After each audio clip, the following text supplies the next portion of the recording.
Avoir un établissement, une entreprise qui se développe, qui a de la croissance, ce n'est pas rien, ça demande une mentalité spécifique. Et parfois, cette mentalité a besoin de passer par plusieurs étapes pour qu'elle soit amenée à une transformation qui produira de l'efficacité.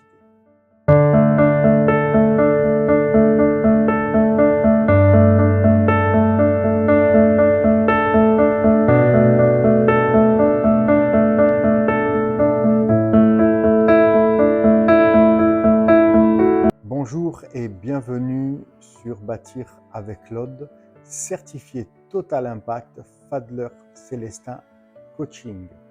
Aujourd'hui, nous allons découvrir quelques points en ce qui concerne avoir une mentalité transformée pour produire de l'impact, pour produire de l'inspiration. Voilà, c'est la suite du premier thème qui a été donné la semaine dernière, qui s'intitulait « Avoir une mentalité qui s'adapte à un environnement spécifique ». Cette semaine, le sujet, ça sera un voyage qui sera très intéressant. Qu'on le veuille ou non, tout ce qui ne favorisera pas la communication, le relationnel, portera à défaut sur le développement et la croissance de l'entreprise. Et cela nécessite une transformation de mentalité, ce qui ne sera ni péjoratif et ni négatif, mais très avantageux pour les chefs d'entreprise. Prenons un exemple très simple et très pragmatique. Un ouvrier, un salarié qui va être très efficace dans son travail et qui va être sollicité pour être mis en poste de responsabilité, par exemple en tant que chef d'équipe. La première chose, il n'a pas forcément de vocation pour remplir ce rôle de responsabilité. La deuxième chose très importante, si cette personne n'a pas de vocation pour remplir cette responsabilité, forcément, il n'aura pas la mentalité pour exercer son activité.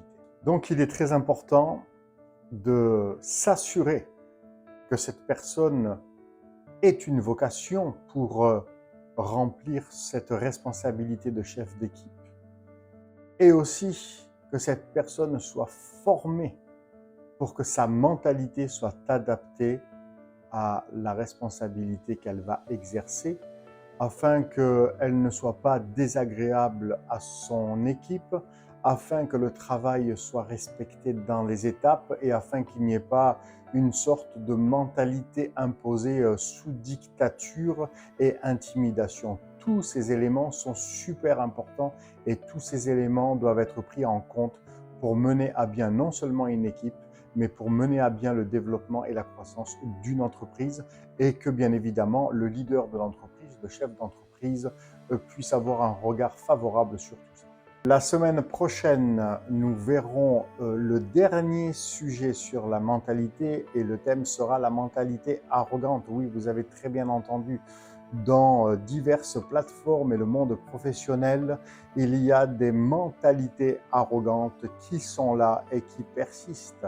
Et ces mentalités arrogantes doivent être forcément réformées pour mener à bien les équipes, mais bien plus encore pour mener à bien les entreprises.